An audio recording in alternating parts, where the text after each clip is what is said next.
मयूरभंज जिला बामनघाटी उपखंड रायरंगपुर म्युनिसिपालिटी अधीनस्थ कचेरी इंडोर स्टाडियम ठारे inter state karate championship 2026 Rairangpur सहरस्थ अग्रणी क्रीडानुष्ठान अंतरराष्ट्रीय भंजभूमि कराटे विद्यालयर सभापति नीलकंठ बेहरांक सभापतित्व में उद्यापित हो जाइछि। सुदूर झारखंड पश्चिमबंग एवं ओडिशार कराटे विद्यालयर 210 जन छात्र छात्री एवं 20 जन ऑफिशियल अंशग्रहण करथिले।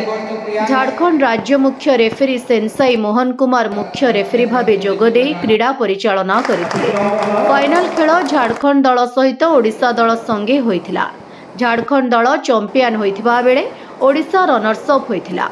पुरस्कार वितरणी सभारे मुख्य अतिथि भावे रायरंगपुर म्युनिसिपालिटी अध्यक्ष अभिषेक पट्टनायक जोगदे रायरंगपुर भली उपांत आदिवासी अध्युषित अंचल रे कराटे भली आकर्षणीय क्रीड़ा प्रचार प्रसार लाभ होई पारिथिबारु अंतरराष्ट्रीय भंजभूमि कराटे विद्यालयर सभापति को धन्यवाद देबा सह क्रीड़ा रे अंशग्रहण करिथिबा समस्त प्रतियोगी माननकु शुभेच्छा देथिले।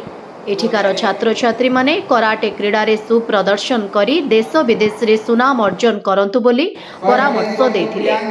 एहा परे से क्रीड़ा रे कृति प्रतियोगी माननकु मानपत्र मेडाल और ट्रॉफी दे पुरस्कृत करथिले।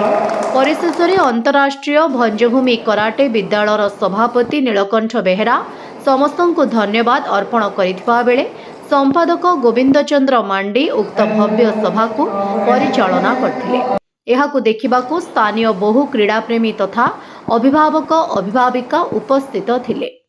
मयूरभंज रायरंगपुर श्यामलेन्दु परिडांक रिपोर्ट स्वतंत्र वार्ता।